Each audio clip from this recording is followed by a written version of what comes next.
سورہ الاعراف کی آیت نمبر 31 میں اللہ سبحانہ و تعالیٰ نے فرمایا کہ ہر نماز کے لیے اپنے آپ کو مزین کیا کرو۔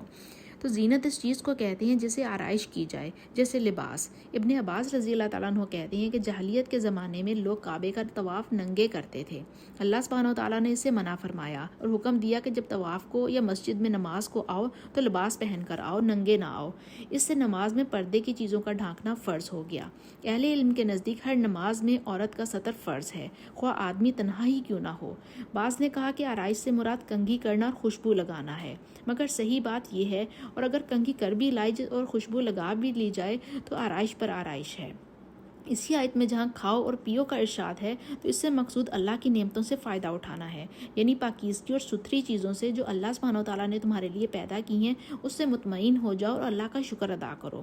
ایک حدیث میں آیا ہے کہ کھاؤ اور پیو اور پہنو اور صدقہ دو، لیکن نہ بیجا اڑاؤ اور نہ ہی اتراؤ، کیونکہ اللہ سبحانہ و تعالیٰ کو یہ بات پسند آتی ہے کہ وہ اپنی نعمت اپنے بندے پر دیکھے۔